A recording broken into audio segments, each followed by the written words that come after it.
माझ्या बालमित्रांनो, मी वेदांत श्रीकृष्ण रुपनार इयत्ता तिसरी.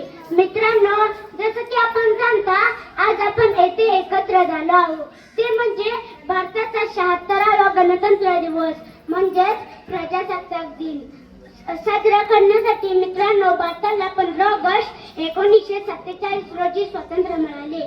पण त्या स्वातंत्र्याला आकार मिळाला तो म्हणजे 26 जानेवारी 1950 रोजी, कारण त्या दिवशी आपलं संविधान लागू झालं होतं.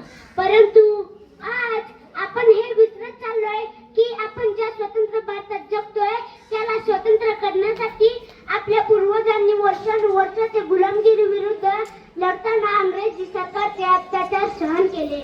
हसत पैशाच्या दोरखंडाचं चुंबन घेतलं, बलिदान दिलं आणि तेव्हाच पता आली 15 ऑगस्ट 1947 ची पहाट, म्हणजेच आपल्या स्वातंत्र्याची पहाट. मला वाईट तर या गोष्टीचं वाटतं जेव्हा आजचा जवान कानाला हेडफोन लावून बाईक जोरात चालवताना या धरतीला तुडवताना हे विसरून जातो की ज्या धरतीला तो तुडतोय त्या धरतीचा प्रत्येक इंच मिळवण्यासाठी माझ्या पूर्वजांनी कित्येक बलिदान दिली. मला वाईट तर तेव्हा वाटतं जेव्हा आजचा नौजवान ज्याच्या खांद्यावर जबाबदारी आहे, राष्ट्र निर्मितीची ज्याच्या खांद्यावर जबाबदारी आहे, समाजाच्या आशा आकांक्षांना एकत्र बांधून ठेवण्याची, तो मला आज पबजी मध्ये डुबलेला आणि दारूमध्ये वाहवत दिसतो. महोदय, या कठीण परिस्थितीमध्ये राष्ट्र निर्मिती करणं आज आपल्या सर्वांसाठी एक कठीण परिस्थिती होऊन चुकलेली वाटते. फक्त सेनेमध्ये भरती होऊन वीर सैनिक होणं राष्ट्रभक्ती नाही. आझादीनंतर त्याचा अर्थ बदललेला आहे. तर आज आपण देशभक्ती म्हणू तर कशाला म्हणू, तर बेईमानीला साईडला ठेवून इमानदारीने केलेलं प्रत्येक काम आहे देशभक्ती.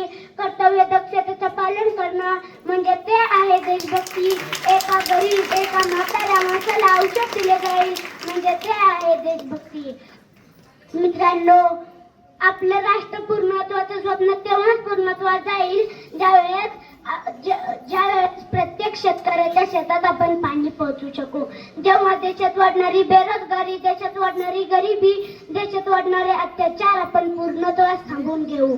आपल्या राष्ट्र पूर्णत्वाचं स्वप्न तेव्हा पूर्णत्वात जाईल ज्या वेळेस देशातील प्रत्येक गरीबातील गरीब विद्यार्थ्याला सुद्धा चांगलं शिक्षण मिळेल. जेव्हा एका गरीबाच्या झोपडीला जेव्हा आपण बोलून त्याला त्याचं फक्त घर देऊ त्यावेळेस आपलं राष्ट्र पूर्णत्वाचं स्वप्न पूर्ण होईल. मित्रांनो, आपल्या देशभक्तीतून आपण राष्ट्र निर्मितीसाठी आपण खूप काही करू शकतो. का नाही आपण रक्तदान देऊन एका माणसाला जीवनदान देऊ शकत? का नाही आपण एक झाड लावून पर्यावरणात समर्थन देऊ शकत?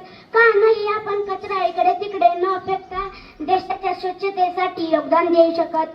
मित्रांनो, मी नाही म्हणत की आपला देश जगातील 1 नंबरचा देश आहे, परंतु मी हे जरूर म्हणतो की आपल्यात ती ताकद आहे, आपल्यात ती शक्ती आहे, आपल्यात ती क्षमता आहे की आपण एक दिवस आपल्या देशाला जगातील सर्वात नंबर 1 चा देश बनवू शकू. परंतु मित्रांनो, मी जाता जाता आपल्या शेजारील देशाला संदेश देऊ इच्छितो की अगणित बलिदानों से अर्जित यह स्वतंत्रता त्याग तेज तपबल रक्षित हा स्वतंत्रता, प्राणों से भी प्रियतरी यह स्वतंत्रता. इसे मिटाने की साजिश करने वालों को कह दो, इसे मिटाने की साजिश करने वालों को कह दो कि चिंगारी का खेल बुरा होता है, कि चिंगारी का खेल बुरा होता है. औरों के घर में आग लगाने का सपना सदैव अपने ही घर में खरा होता है.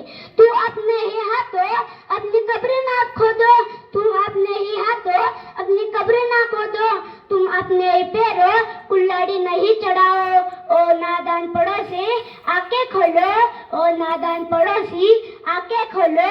आजादी अनमोल न इसका मोल लगाओ, आजादी अनमोल न इसका मोल लगाओ.